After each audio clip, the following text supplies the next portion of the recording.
We are going to continue now with our second late 19th century elite party, the Civil Party of Peru. Although the Civil Party has a strong start, it ends up as a much weaker party organization compared to the Chilean Radical Party that we saw in the last video. The Civil Party's organization is sort of a victim of its early success. The party wins the first election that it ever contested, and as a result, its leaders are not under much pressure to continue developing the party further. This party emerges in a very different political context from what we have seen in this series so far. While most countries in Latin America had already developed two-party systems by the 1850s, political parties have been much slower to develop in Peru, which is still under a military dictatorship throughout the mid-19th century.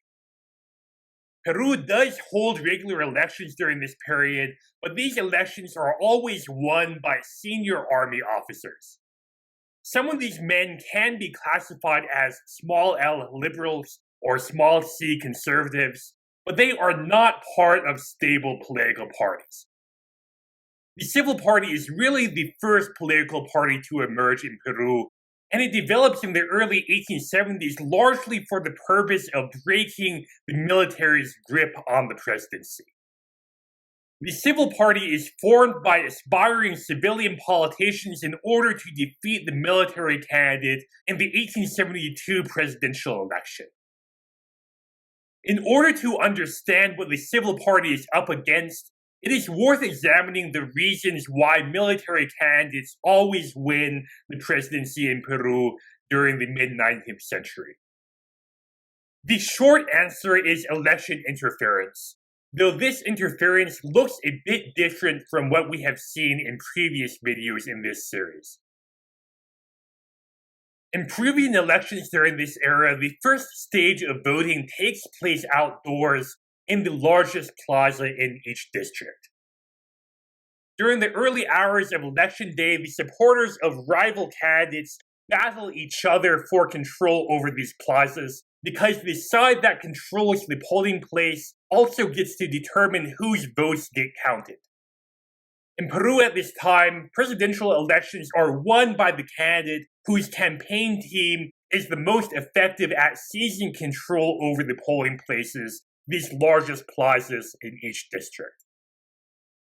This electoral system gives a significant advantage to presidential candidates who are drawn from the ranks of the military high command.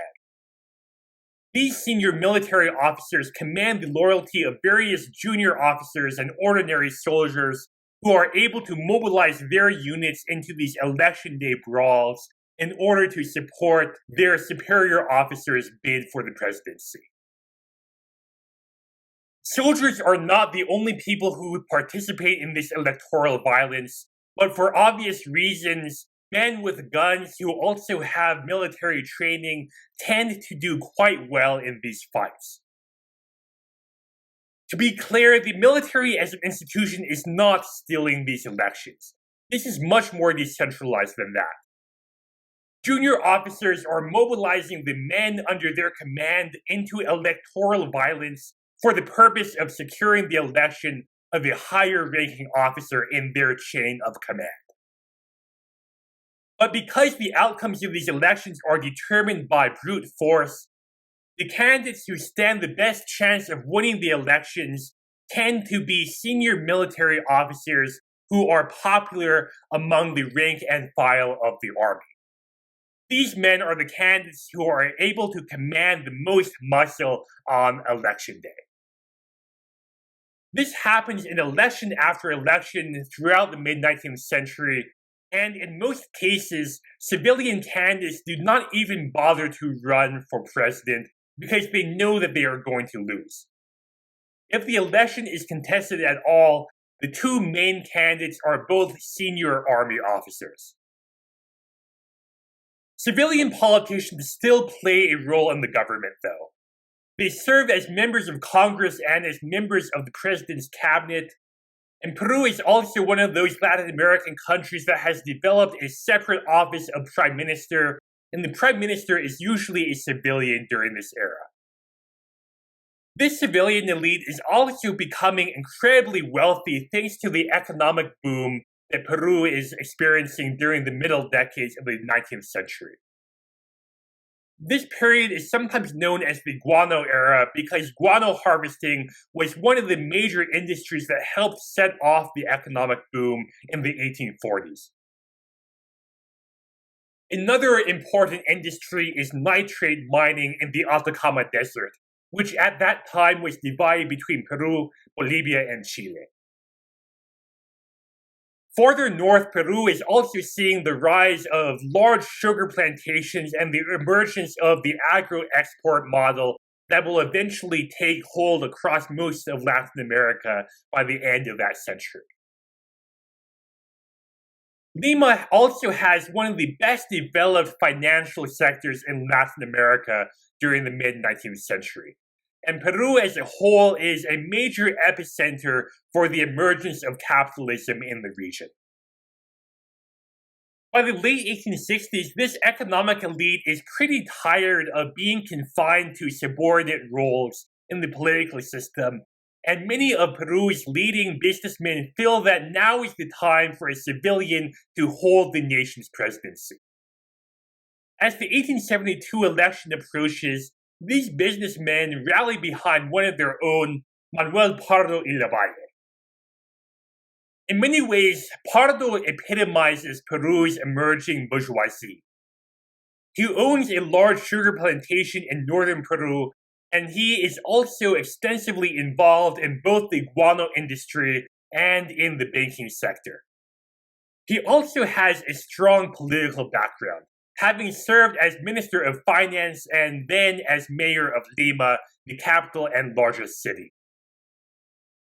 Partido understands that civilians never win presidential elections in Peru, and if he's going to run a credible presidential campaign, he's going to need to create the strongest political organization ever assembled in Peru up until this point. A year before the 1872 election, Partido and his allies found Peru's first well-organized political party. Officially, this party is called the Electoral Independence Society, but it soon becomes known as the Civil Party, which in this context means the civilian party. Partido and his allies construct the Civil Party organization from the top down. The party's highest body and the first civil party organization to develop is the Central Committee, which is comprised by businessmen, intellectuals, professionals, and even a few military officers with close personal ties to Manuel Pardo. The members of the Central Committee then recruit some of their friends who are based in the other regions of Peru to form the party's departmental committees. The members of these departmental committees recruit people to form provincial committees, and the process continues. Below the provincial committees are various other actors, including ward bosses, sections or groups of party members, and ward committees. And each of these actors help organize, manage, and run the local political clubs that have been founded to support Pardo's presidential campaign. So what we have here is an extremely hierarchical and centralized organization that has been built upon pre-existing social relationships for the purpose of organizing a single electoral campaign. Although the core leaders of the party are all based in Lima, they are able to use their social networks to open up branches of the party throughout the country in just a matter of months. The Civil Party is very much an elite party. It was founded to advance the political ambitions of one of the wealthiest men in the country, and the members of the upper class are disproportionately represented in the party's highest levels. For example, if we look at the membership of the Central Committee, the highest body in the party, over a third of the members belong to the upper class, and around the same number belong to the upper middle class. Even though this party is the civilian party, there is also a fair number of military officers on the Central Committee, but there is only a single artisan. However, the farther down in the party's ranks we get, the more likely we are to encounter men from less affluent backgrounds, and the lower rungs of the party are formed primarily by urban artisans and even some soldiers. This is important because the party depends on these artisans and soldiers for these election day brawls. The strong hierarchical party organization helps Partido's campaign mobilize men into the plazas in order to defeat the military candidates' men in the fights for control over the polling places. The military candidate may command more men with guns, but the civil party is hoping that its superior coordination in these fights will enable Partido to prevail. Partido's opponent in this 1872 election is the army general and former president Jose Echenique. Even though Echenique commands the usual support among the army, Partido ends up winning this 1872 election in a landslide, with nearly 60% of the electoral vote. After the election is over, Echenique's supporters stage an insurrection in Lima in an attempt to overturn the election result. But this insurrection fails to gain the support of the rest of the military, and it is soon put down. And Manuel Partido gets sworn in as the first civilian president in Peru's history. Now, the Civil Party had been founded for the specific purpose of getting Partido elected to the presidency. And now that this election is over, most of the party organization disintegrates. The Central Committee sticks around, but it changes its name to the Executive Committee, and it is now a much smaller body with fewer than 10 members. During Partido's term, party business is being managed through negotiations between the Executive Committee, President Partido himself, and the Civil Party's Congressional Caucus, with zero input from the other less affluent actors who had helped fill out the lower rungs of the party during the campaign. However, Partido has not forgotten about these lower-level party activists. The intermediate-level party officials and even many of the artisan activists who participated in the election day brawls end up getting appointed to government jobs during Partido's presidency. Partido dispenses patronage to his party's activists as a way of rewarding them for their hard work on election day, and this patronage is also a useful way to keep the civil party's social networks active at a time when the rest of the party organization is dormant. The party elites want to be able to call on these activists in their next election campaign in 1876, and giving them a government job is a good way to keep track of these people and remind them who their friends are. However, as the 1876 campaign approaches, the Civil Party undergoes a number of internal crises. Under Peru's constitution, Partido is not allowed to hold the presidency for 2 consecutive terms, so the party needs to nominate somebody else for president in 1876. Everybody expects that the next presidential candidate will be the Congressman Jose Simon Tejeda, who is one of the party's founders and is also a close personal friend of Partido. But Tejeda dies before the campaign can commence, and the party is left without a clear nominee. In the months that followed, 2 military men announced their intention to run for president. One of these men is an admiral named Lizardo Montero, who was another founder of the Civil Party and one of the party's earliest supporters from within the military high command.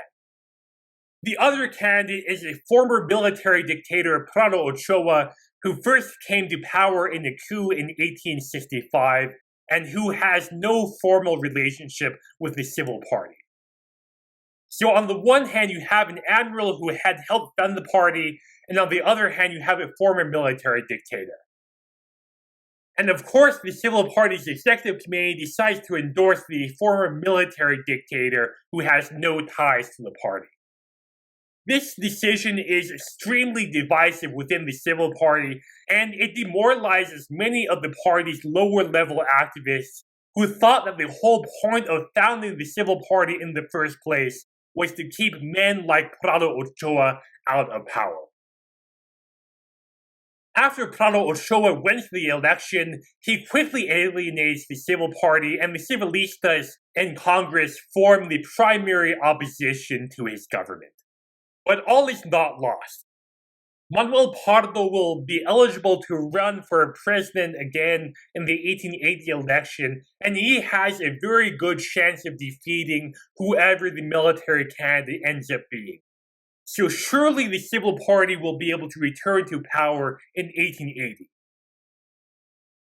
But it does not work out this way because 2 years before the election, Manuel Pardo is assassinated by a soldier at the entrance of the Senate, and now the civil party is left without its primary leader and founder.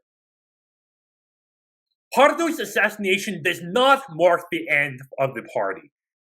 Even though the party was founded in order to get Pardo elected, it has become something bigger in the meantime, and the other elites on the executive committee and the congressional caucus are committed to keeping the party going and finding someone else to replace Pardo as their 1880 presidential nominee. But in the end, that 1880 presidential election never happens anyway. A year before the election, the War of the Pacific breaks out between Peru and Bolivia on one side and Chile on the other. I do not want to get bogged down in the details of this conflict, but the important thing for our purposes is that this war goes very, very badly for Peru. Peru loses that mineral-rich desert region of Tarapacá and Arica, and the Chilean army ends up occupying Lima, Peru's capital, for several years. This occupation triggers a political crisis in Peru that prompts the Peruvian military to seize power once the war is over. During the reconstruction process that follows in the 1880s and early 90s, Peru returns to the familiar pattern of military rule, and the men who had made up the civil party are now completely sidelined from power once again. The civil party still runs its own candidates against the military candidates in presidential elections, but the military candidates have learned from their mistake in 1872, and they have now formed a party organization of their own that is able to defeat the civil party in elections.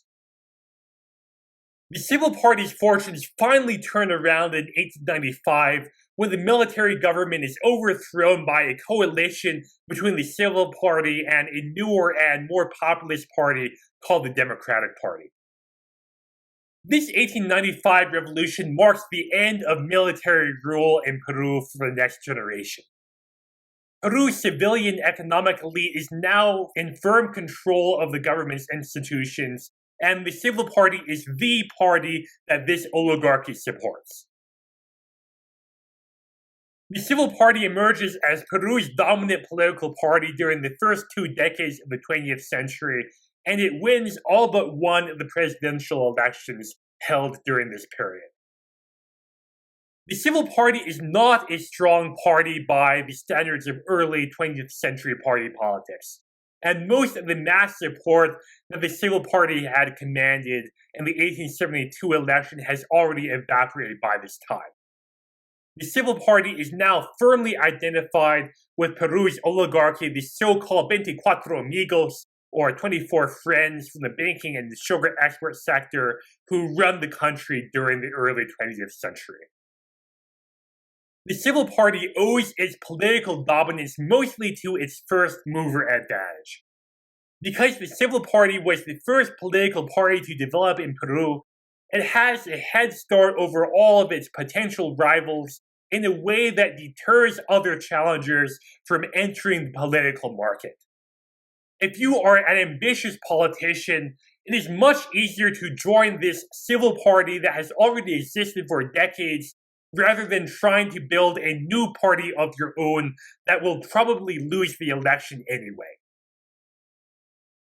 The civil party was a well-organized party for only a very brief period of time around the 1872 election, and its organization quickly eroded after it won power for the first time.